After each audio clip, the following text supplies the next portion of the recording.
Assalamualaikum warahmatullahi wabarakatuh. Salam sejahtera saya ucapkan kepada hadirin yang saya hormati. Yang berhormat pengerusi majlis, yang berhormat Presiden UMNO, yang berhormat bapa-bapa menteri, ahli-ahli Exco UMNO, dan sekalian yang hadir. Pada hari ini, saya rasa tugas utama saya ialah untuk membentangkan kepada saudara-saudari bagaimanakah kes rayuan Datuk Seri Najib berakhir di Mahkamah Persekutuan tanpa beliau diberi peluang langsung untuk membela diri melalui peguam yang dilantik. Kedua, oleh kerana perkara ini juga ada kait yang rapat. Apakah ada merit dalam kes rayuan SRC oleh Datuk Seri Najib? Kenapa saya hendak kaitkan kedua-duanya? Sungguh pun merit tidak didengar langsung di Mahkamah Persekutuan. Ialah ini, saya terdengar kabar-kabar angin yang mengatakan adakah kemungkinan Datuk Seri Najib cuba sengaja untuk memperlengahkan kes rayuan di Mahkamah Persekutuan. Adakah mungkin itu sebabnya adalah mungkin kesnya itu tidak bermerit. Jadi saya nak kaitkan kedua-dua ini untuk menunjukkan kepada tuan-tuan dan puan-puan bahawa itu tidak betul sama sekali. Dan saya akan mula dengan menceritakan sedikit saja, tidak banyak, berkenaan dengan merit kes ini, dan kemudian saya akan menceritakan sama ada proses rayuan di Mahkamah Persekutuan ini telah dijalani dengan adil atau tidak. Segala proses untuk mengutarakan rayuan Datuk Seri Najib dalam SRC ke Mahkamah Persekutuan telah disiapkan oleh saya sendiri dan dibantui oleh peguam-peguam firma saya seramai tidak kurang 8 orang semuanya. Kita telah pun file notis rayuan pada 8 Disember 2021, iaitu pada hari yang sama keputusan Mahkamah Rayuan diputuskan. Petisyen rayuan bertarikh 25 April 2022 yang mengandungi lebih daripada 94 sebab-sebab yang kukuh yang boleh membuatkan rayuan ini amat bernas dan akan berpihak kepada Datuk Seri Najib. Ini saya ingin tekankan, 40 daripada 94 sebab-sebab ini pada pendapat saya terlalu kuat di dalam intipatinya, dan saya berpendapat tiap-tiap satunya daripada 40 itu memang berdaya untuk menjayakan rayuan Datuk Seri Najib dan untuk mendapatkan pelepasan dan pembebasan beliau. Ini saya harus tekankan kepada tuan-tuan dan puan-puan. Saya hanya nak beri 1, 2, mungkin 3 contoh-contoh merit yang saya pasti tuan-tuan dan puan-puan tidak pernah dengar dan mungkin akan terkejut pada petang ini. Sebab ini tak payah kita jadi peguam, tak payah pergi ke sekolah undang-undang 4-5 tahun pun tak payah. Sebab apa yang saya ceritakan kepada tuan-tuan dan perempuan ini, tuan-tuan sendiri dapat membuat keputusan. Ya, sama ada keadilan telah pun diturunkan kepada Datuk Seri Najib dalam semua pembicaraan ini. Pertama, ingin saya tarik perhatian tuan-tuan dan perempuan bahawa kesemuanya ada 3 corak pertuduhan dalam kes SRC. Satu, apa yang dikatakan salah gunakan kuasa, iaitu conflict of interest punya situation ni, iaitu Seksyen 23 Akta MACC. Kedua, dikatakan pecah amanah. 3 pertuduhan sebab satu pertuduhan melibatkan 10 juta dan kemudian dipecahkan semuanya berjumlah kepada 42 juta. Jadi 3 pertuduhan di bawah Seksyen 409 Kanun Keseksaan. Yang akhir sekali ialah AMLA. Sekarang ni semua kes ada AMLA. apa pertuduhan pun dia masukkan AMLA. Macam AMLA ni sesuatu macam kita makan nasi mesti ada kari, ya. Jadi MACC buat macam tu. Selalu apa-apa kes pun ada AMLA juga. Now, tarikh-tarikh dikatakan berlakunya kesalahan Seksyen 23 itu, ini mustahak tuan-tuan dan puan-puan dengar dan ingat. Tarikh Seksyen 23 punya kesalahan kononnya ialah 7 Ogos 2011 dan 11 Disember 2012. Kenapa dua tarikh? Sebab ada 4 bilion pinjaman daripada KUAP yang dipecahkan 2 bilion di dalam tarikh-tarikh yang saya sebutkan tadi. Okey, jadi dia hanya 2011, 2012. Itu mustahak. Walhal penerimaan masuk ke dalam akaun Datuk Seri Najib di dalam pertuduhan yang kita sebutkan tadi ialah 42 juta bermula daripada Disember 2014. 3 tahun setengah, ya. Berlanjutan hingga Februari Mac 2015. Dalam tuduhan Seksyen 23 yang dikatakan berlaku pada 2011 dan 2012, dia katakan Datuk Seri Najib telah masuk di dalam kabinet, mengambil bahagian untuk membuat keputusan dalam kabinet untuk mendapatkan garanti kepada SRC untuk meminjam 2 bilion dan 2 bilion daripada KUAP. Dan sebagai upah untuk Datuk Seri Najib, ia dijanjikan 42 million. Now, pertama saya tanya tuan-tuan dan puan-puan, dalam judgement ataupun keadilan yang diturunkan oleh hakim pertama, dia katakan Datuk Seri Najib ialah seorang yang amat berkuasa. Dia boleh buat apa saja, ya, sebab dia Perdana Menteri. Jadi saya tanya tuan-tuan dan puan, adakah masuk akal untuk meluluskan 4 bilion ringgit seorang Perdana Menteri hanya dapat upah 42 million, iaitu 0.001%. Saya tak pernah dengar cerita macam ni. That's one, yang tak masuk akal. Kedua, dia katakan ini adalah satu salah gunakan kuasa. You masuk dalam kabinet, you participate untuk you dapat habuan 42 million. Kenapa habuan ini, kalau betul, diterima 3 tahun setengah selepas mesyuarat kabinet? Bukankah kalau Datuk Seri Najib ini sebagai Perdana Menteri, orang yang begitu berkuasa, bukankah dia patut bagi tahu SRC, okey aku buat ini, tapi aku mau duit ini selepas saja kamu terima. Mana ada bribery? Dia kata saya buat favor sekarang, saya akan terima habuan saya 3 tahun setengah selepas itu. Tak masuk akal langsung. That's important, ya. Itu amat mustahak untuk saudara-saudari balik dan fikirkan, perlukah kita pergi ke fakulti undang-undang, belajar undang-undang, sebab ini tak masuk akal langsung. Alright?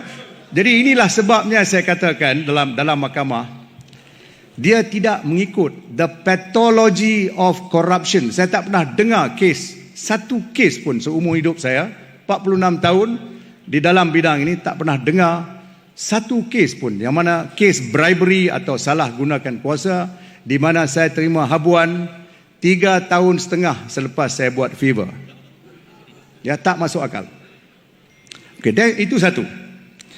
Now, kedua, saudara-saudari sekalian, ini juga akan mengejutkan saudara-saudari. Mungkin saudara-saudari tak dapat mengikut cerita yang sebenarnya sebab pihak media mungkin oleh sebab tidak dapat ikut cerita yang terungkai dalam mahkamah, ataupun ada media yang sengaja tidak melaporkan. Jadi saya ceritakan sekarang. Untuk tiap-tiap jenayah, dia ada 2 perkara. Satu, dia katakan perbuatan. Dalam bahasa Inggeris dia kata act ataupun actus. Mesti ada perbuatan yang dilakukan. Kedua, perbuatan itu mesti diikuti ataupun didahului dengan intention ataupun mens rea ataupun niat jahat. Kedua-duanya mesti ada selari. Kalau tak ada, tidak ada jenayah. Okay? Now, dalam kes kita ini, perbuatan sahaja tidak boleh dibuktikan oleh pihak pendakwaan. Perempuan akan terkejut bila saya cerita benda ni. Dalam kes ini, ada 6 apa yang dikatakan scan ataupun photostat copy arahan daripada SRC untuk bank bertindak untuk kreditkan sesuatu dana ke dalam akaun Datuk Seri Najib. Okay? Now, 6 dokumen ini, semuanya 17. Yang lain tidak ada kena-mengena, tetapi dia boleh menceritakan macam mana SRC dijalankan ataupun management dia macam mana. 6 scan kopi ini yang melibat 3 pertuduhan yang terjumlah kepada 42 million ini, bila Datuk Subuh memberi keterangan. Datuk Subuh adalah seseorang sahaja yang memberi keterangan dalam kes ini, sebab yang lain semuanya pendakwaan tidak mahu panggil, ya, termasuk Jolo, termasuk Nick Faizal dan sebagainya. Jadi bila Datuk Subuh duduk dalam peti saksi, saya tanya kat dia, saya tunjuk kat dia, saya flashkan atas dinding. Saya tanya kat dia, adakah itu tanda tangan Datuk? Dia kata ya. 2 tanda tangan ada di situ, 1 Datuk Subuh, 1 Nick Faizal. Mustahak, ya? Dia kata ya, itu tanda tangan saya. Kemudian saya tunjuk semua, satu persatu, dan saya tanya, dia kata dia, memang tanda tangan saya. Ketiga, keempat hingga keenam. Kemudian saya tanya dia, sekarang saya nak tunjuk. Saya ambil nombor 2, saya letakkan di atas nombor 1. Superimposition. Belum saya buat 6 lagi, Datuk Subuh dah mengelongsor turun. Dia katakan siapa pun tidak boleh tanda tangan begitu identical. Siapa manusia pun tak boleh buat begitu. Jadi saya tanya dia, what are you saying? Apa yang Datuk sedang nak ceritakan kepada mahkamah? Saya kata kat dia, jangan pengsan lagi, saya nak tunjuk. Saya ambil nombor 3, saya tunjuk, saya letak atas 2 dan 1, 4 atas 3, 2, 1 dan seterusnya. Apa yang berlaku, tuan-tuan dan puan, ialah dia menunjukkan signature itu adalah satu. Is identical, bukan sama. Bukan similar, dia sama. Jadi saya tanya dia, adakah ini tanda tangan kamu sekarang? Dia kata no. Dia kata tidak ada manusia yang boleh sign 6 kali begitu sama. Tak boleh. Jadi saya tanya ke dia, macam mana signature ini ada dekat bank? Dia sendiri buka mulut, dia kata ini mesti cut and paste. You see? Jadi di dalam management SRC memang ada member-member management, termasuk Jolo yang memang selalu masuk dalam management SRC. Jadi apa yang berlaku ialah tanda tangan Datuk Subuh disimpan dalam komputer, cut and paste, dan dia dimasukkan kepada mana-mana dokumen yang perlu dikemukakan kepada bank. Itulah sebabnya bank telah membayar ataupun mengkreditkan daripada SRC kepada akaun Datuk Seri Najib. Okey? Jadi siapa yang mengantarkan duit itu? Ini perbuatan actus reus. Bukan lagi niat, belum masuk lagi niat. Dah kelang kabut. Okey? Now, bukan itu saja. Mengikut bank, selepas dalam 48 jam apa yang diantar kepada bank kena follow up dengan original dokumen. yang ditandatangan oleh orang yang berkenaan. Dalam kes ni, Datuk Subuh dan Nik Faizal. Jadi, saya tanya kepada bank, mana ada original document? Ini arahan kamu. Dia kata dalam 17 tu, hanya 2 dia orang terima. Saya kata, okey, tunjuk yang 2. Bila saya ambil yang 2 tu, saya flash lagi sekali atas dinding. Saya tanya Datuk Subuh, ini kamu punya tanda tangan ke? Dia kata, no. Dia sendiri kata, ini macam siput babi yang gemuk. Dia kata, tanda tangan tu. Dia katakan, tanda tangan saya, dia narrow. Ini bukan tanda tangan saya. Now, tuan-tuan fikirkan, ini adalah dokumen yang original, yang seharusnya sama dengan salah satu daripada 6 dokumen tersebut. Dia berlainan. Jadi ada orang di SRC, bila bank pressure, dia kata mana original, terpulang pada mana officer dalam bank. Orang ni dah takut, dia pakai tenye saja, free hand, dia copy signature Datuk Subuh. Okey, itu bukan sahaja yang berlaku. Pihak pendakwa pula, dia nak cuba, dia katakan okey, Tan Sri Shafie dah tunjuk magic di sini. Dia kata macam mana kalau kita tunjuk, tanya tengok macam mana Nik Faizal punya signature pula. Jadi satu ajaran utama, kalau tak tahu jawapan jangan tanya soalan. Pendakwa raya tanya. Jadi kita ambil lah, tunjuk Nik Faizal make signature. Tuan-tuan percaya dah tidak? Nik Faizal punya tanda tangan juga cut and paste, 100% identical dalam 17 signature tersebut. Jadi tuan-tuan dan puan-puan, saya tanya, macam mana kita boleh tuduh Datuk Seri Najib dalam 42 million ini bahawa kononnya dia ada kuasa begitu sangat, dia boleh direct kepada directors ataupun management untuk transfer 42 million ini dalam bentuk 3 transaksi kepada akaun beliau. Langkah pertama tidak boleh dibuktikan oleh pihak pendakwa. So that's very critical. Now, yang saya tunjukkan tadi, yang saya ceritakan tadi, hanya 2-3 perkara saja. Dan yang lagi satu yang saya rasa harus saya juga beritahu kepada tuan-tuan dan perempuan, begini. Datuk Subuh semasa memberi keterangan, saya tanya dia, saya kata, Datuk beri keterangan bertulis semuanya 5 kali. Dia kata ya. 2 kali sebelum pilihan raya 2018. Dia kata ya. Dia dah kalang kabut sebab dia tahu saya tahu. Jadi saya kata dalam 2 keterangan itu, Datuk Subuh kata ini bukan tanda tangan Datuk Subuh. Dia kata betul. Kemudian selepas pilihan raya, Datuk dah lari kalang kabut mengata tempat dan MACC tangkap Datuk. Dia kata betul. 3 kenyataan bertulis Datuk, semuanya berlainan daripada yang 2 yang Datuk beri. Dia kata betul. Jadi saya tanya sekarang dengan cerita yang saya bandingkan di dinding tanda tangan tu, yang mana cerita yang betul? Dia kata pihak MACC tak tunjuk tanda tangan saya macam Tan Sri tunjuk. Kalau pihak MACC tunjuk kepada saya akan kata ini bukan tanda tangan saya daripada awal sampai akhir. Jadi saya tak tahu yang dia tunjuk itu bukannya original tetapi photostat atau scan copy.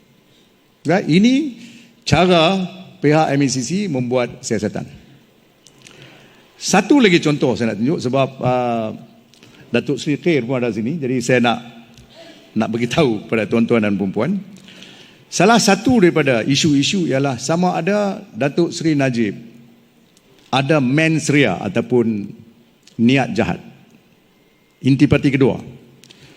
Sebab dalam keterangan beliau, iaitu dalam dia punya pembelaan, dia kata duit memang masuk dalam akaun saya sebab ini adalah duit yang dijanjikan oleh King Abdullah daripada Saudi, dan ada sesuatu mesyuarat yang telah pun berlaku pada satu masa. Saya lupa tarikh yang sebenarnya.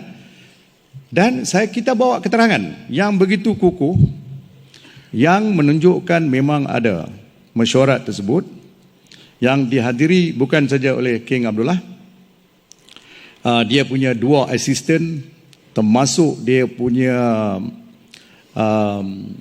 ahli penterjemah bahasa. Datuk Seri Khair pun ada. Jamil Khair. Datuk Seri Jamil Khair pun ada situ. Datuk Seri Anifah Aman berada di situ. Ambassador kita iaitu Syed Omar Al-Sagaf juga ada di situ.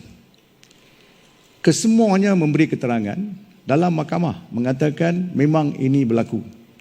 Selepas mesyuarat agak formal sedikit, mereka ke hadapan di tengah hall.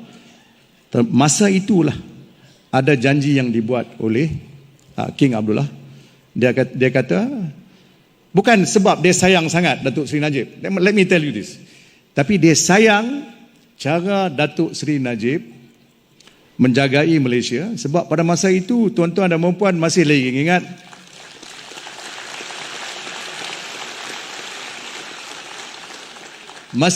ingat bahawa kita ada Arab Spring pada masa itu yang sudah mula nak berlaku. Negeri Saudi Arabia takut perkara yang sama mungkin berlaku sebab banyak tempat dah mula berlaku. Dah berlaku di Indonesia, dah mula berlaku di Southern Philippines dan juga di sekian-sekian tempat di Thailand. Jadi dia bagi tahu menerusi orang yang menterjemah, katakan Malaysia dia anggap sebagai satu negeri yang agak tidak ekstrim dari segi enforcing of Islamic values, dia kata. Jadi dia kata dia akan beri pertolongan kepada Datuk Seri secara persendirian supaya Datuk Seri dipulangkan balik menjadi Perdana Menteri Malaysia di dalam election yang akan datang. Ini janji dia. Tapi dia tak bagi tahu berapa banyak. Kemudiannya Datuk Seri dipahamkan bahawa lebih kurang 1 bilion Amerika akan dihantar. Ini bukan sesuatu yang mengejutkan sebab kita tahu kerajaan Saudi umpamanya di Pakistan dia hantar 9 bilion US umpamanya, di Indonesia dan mengata-kata tempat, dan cara penghantaran duit-duit ini adalah secara senyap-senyap, bukan dengan menunjuk-nunjuk, ya. Dan kadang-kadang dia datang dengan cara syarikat-syarikat, bukan menerusi treasury daripada Saudi. Jadi bila dia balik, duit lebih kurang 1 bilion US masuk dalam akaun dia, yang menjadi 2.6 bilion ringgit. Masa itu exchange rate lebih kurang 2.6 bilion. Jadi dia punya pembelaan, dia katakan, saya mana tahu 42 bilion ni datang daripada mana?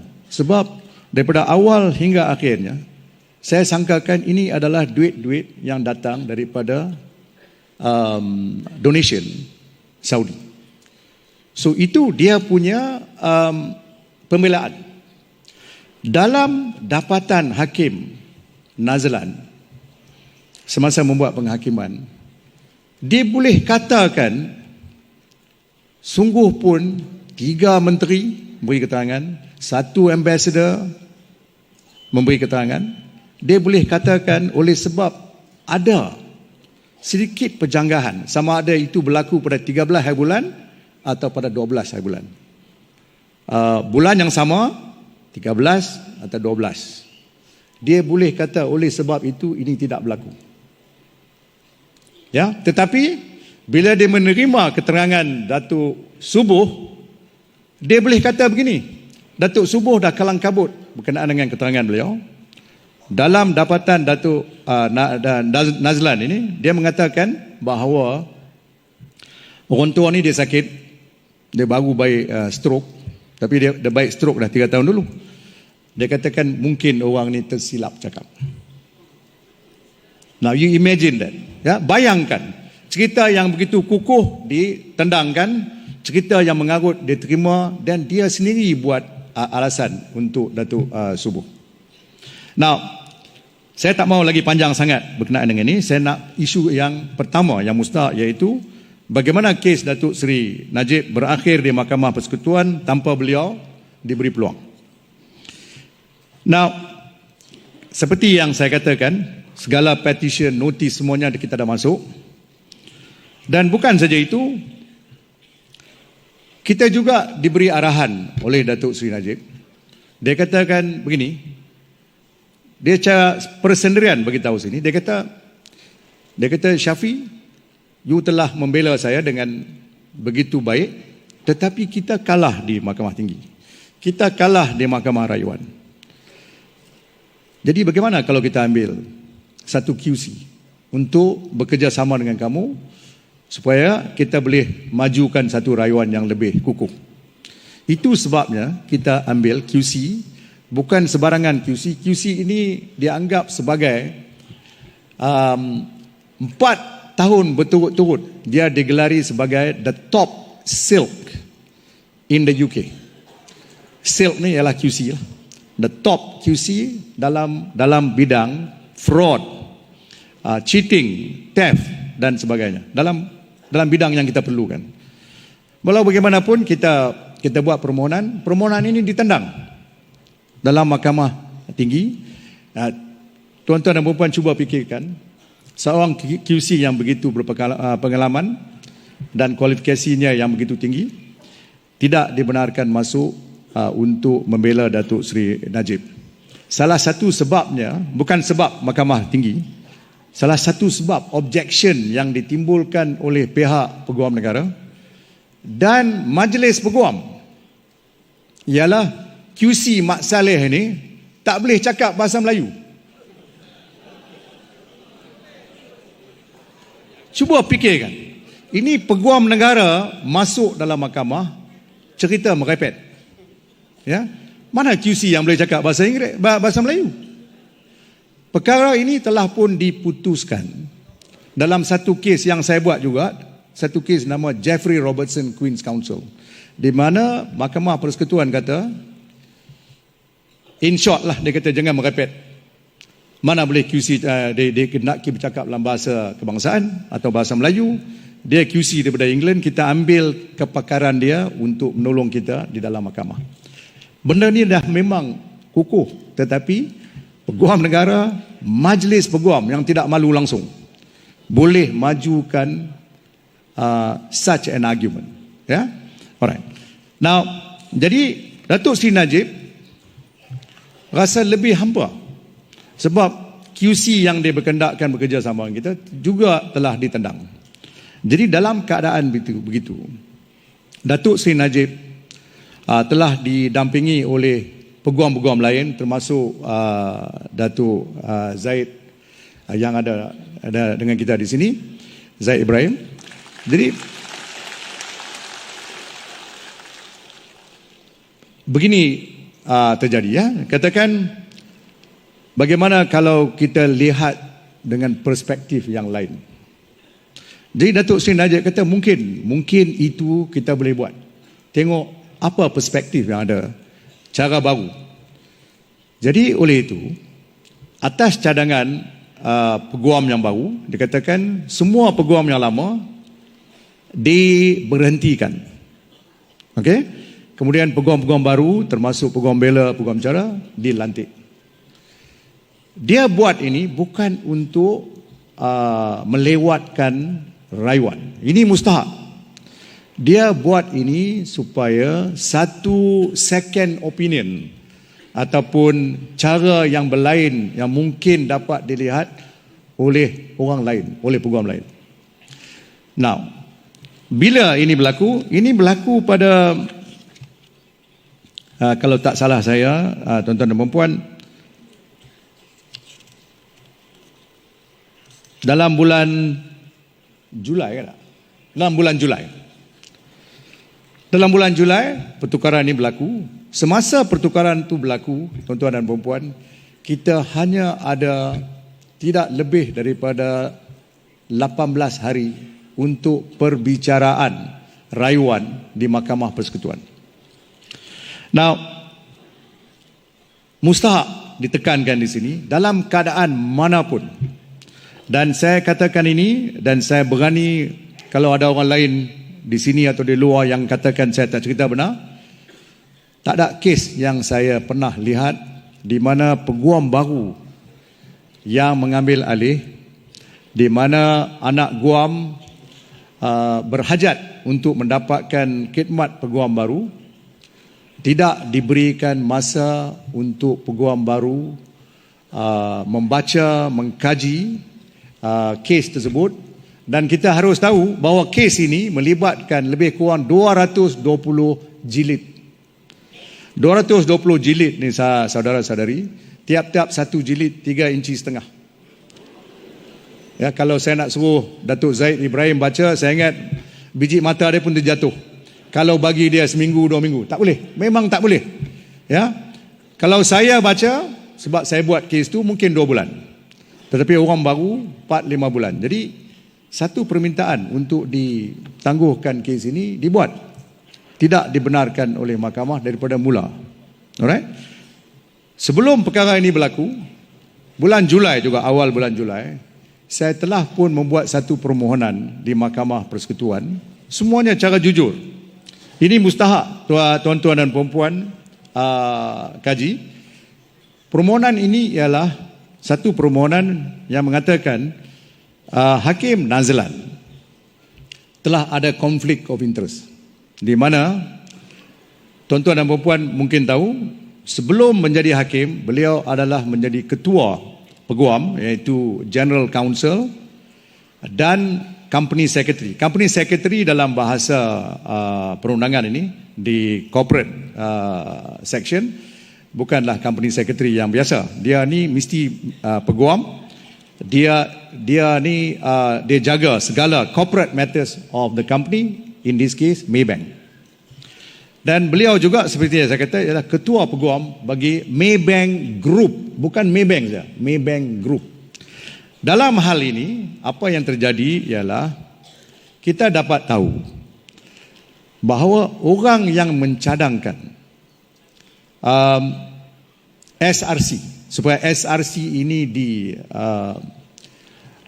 diincorporatekan, ialah Maybank sendiri, bukan Datuk Seri Najib. Dalam keputusan Hakim Nazlan, dia katakan Datuk Seri Najib sengaja incorporate SRC ini untuk tujuan tamak beliau, iaitu tujuan korupsi beliau. Jadi SRC digunakan sebagai satu vehicle untuk mendapatkan wang-wang haram.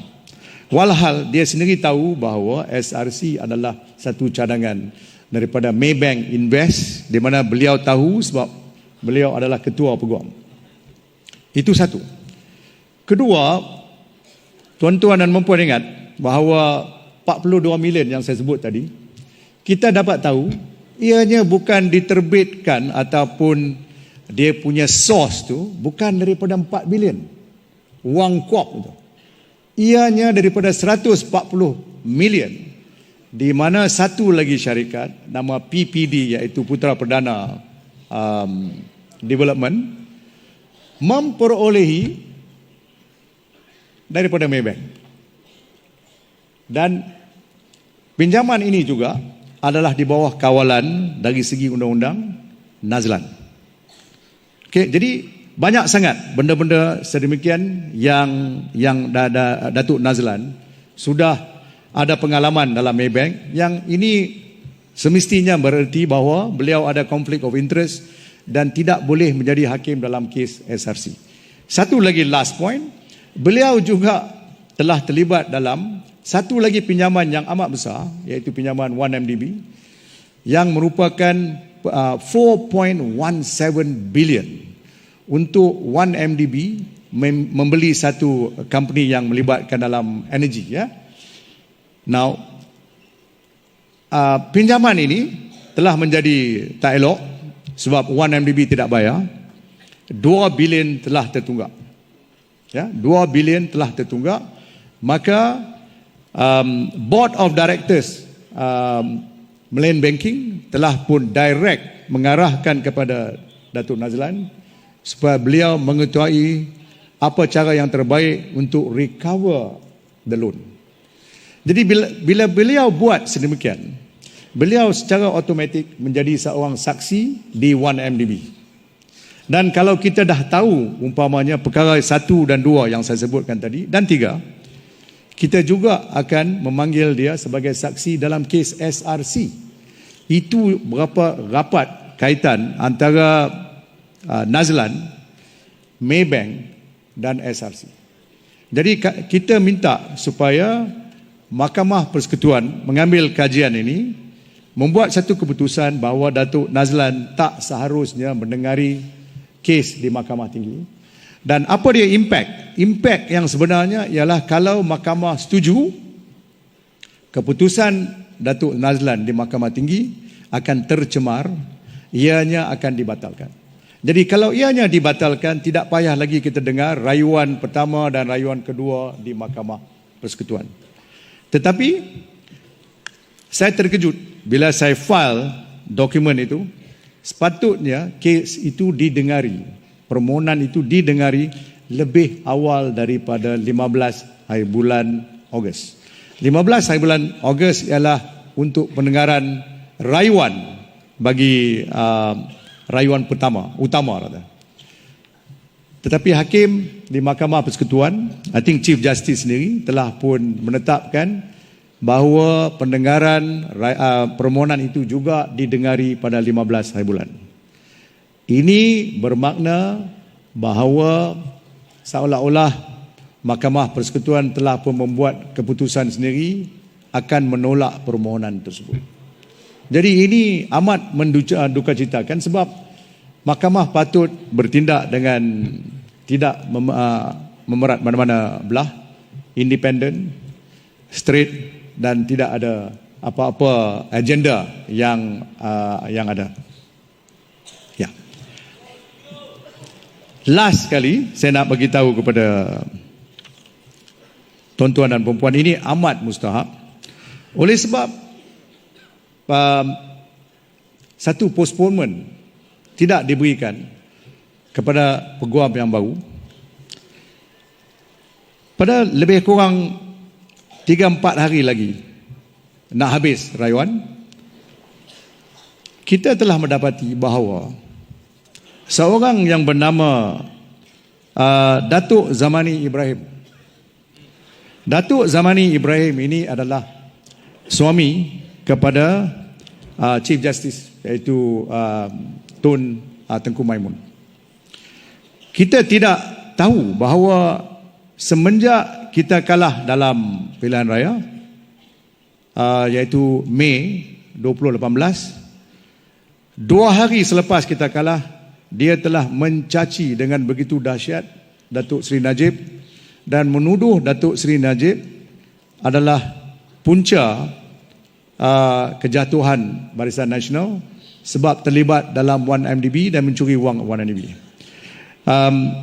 Datuk, saya baca ini saja, kemudian saya wind up, sebab ini mustahak. Jadi kita minta supaya Chief Justice Tun Maimun menarik diri semasa dia sedang mendengar. Okay. Jadi kita minta. Dan ini yang tercatat. Saya baca ini, tuan-tuan boleh fikir sendiri. Seperti yang saya kata, tak payah buat undang-undang. Ini common sense. Ini Zamani punya Facebook yang saya keluarkan. Sekarang dia dah padamkan, sebab dia tahu kita dah ambil. Sekarang dia dah padamkan. Dia kata begini, panjang, tapi saya baca yang pendek.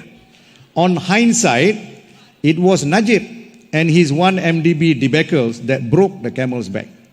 The siphoning of the sovereign government's fund into his personal account was too much abuse in the eye of the public. 1MDB is a good project and need good management with no leakages. Then there is the GST, the anti-fake news bill that was rushed in Parliament. There was scant regards to the voice of the people. Ultimately, Najib paid the price at the polling booth. BN is now the opposition. I hate to be in the shoes of BN's MPs, the likes of KJ, Aziz and others. They now hold no public position to enable them cater for their constituent needs. It is a mixed feeling. Bitter, sweet, tinge of sadness, joy and happiness, fear, happy because Najib had been dethroned. Sad for the demise of UMNO. Then the last one, the cream on the cake, mustahak. Dia ada poetic sikit. Dia kata, the crowd warned the 93 years old man You better get inside, a storm is coming. The 93 years old man wryly smiled and replied, I am the storm. Fikir siapa 93 years old in 2018? Jadi dengan itu, saudara-saudari, saya harap ada satu masa yang lain, mungkin saya boleh cerita dengan lebih panjang. Dengan itu saya mengucapkan ribuan terima kasih